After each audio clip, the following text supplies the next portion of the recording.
அனைவருக்கும் இனிய காலை வணக்கம். இன்று பாவில் 24வது நாள், திருப்பாவை பாசுரம் 24வது. இந்த பாசுரம் மிக முக்கியமானது. ஏனென்றால் இந்த உலகத்தில் மகாபலி சக்கரவர்த்தி நான் மிக பெரியவன் என்று எண்ணியிருந்த காலத்தில் இல்லை இல்லை, இந்த உலகில் நானே சிறந்தவன், நானே உயர்ந்தவன் என்று தன்னுடைய அடிகளால் இந்த உலகத்தை அளந்து அவனுக்கு உயிர் பெற அருள் செய்தவன் நமது கண்ணபிரான்.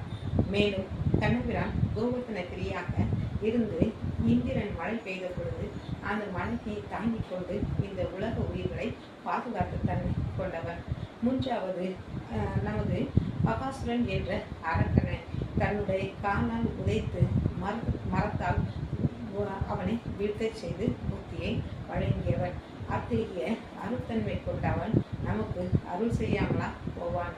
அந்த கண்ணபிரான் எமக்கும் அருள் செய்ய வேண்டும் என்று இங்கு கோபியர்கள் கேட்பதாக அமைந்துள்ளது. அதாவது கோபியர்கள் என்பது அண்ணா நச்சரை மட்டும்தான் குறிக்கின்றது. அவனை நம்பி வரக்கூடிய நம்மை அவன் எப்பொழுதும் பொய்த்து நமக்கு அருள் செய்யாமல் இருக்க மாட்டான். எனவே எங்களுக்கு அருள் செய்ய வேண்டும் என்று வேண்டுகிறார்கள்.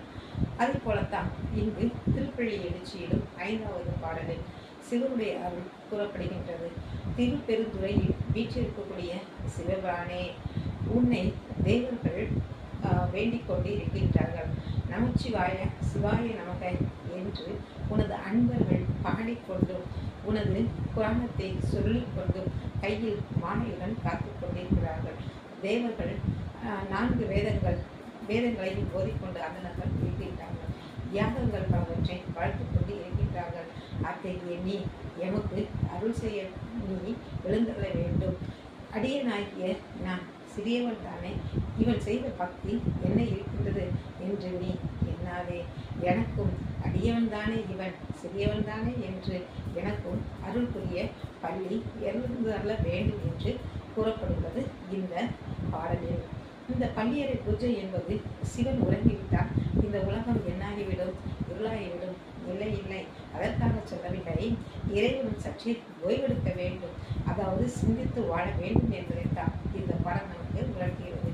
எனவேதான் மாணவர்கள் கவனத்தோடு இருக்க வேண்டும். பள்ளியறை என்பது கவனத்தோடு சிந்தித்து செயல்பட வேண்டும் என்பதைத்தான் குறியீடாக நமக்கு உணர்த்துகின்ற மணிவாசகர்.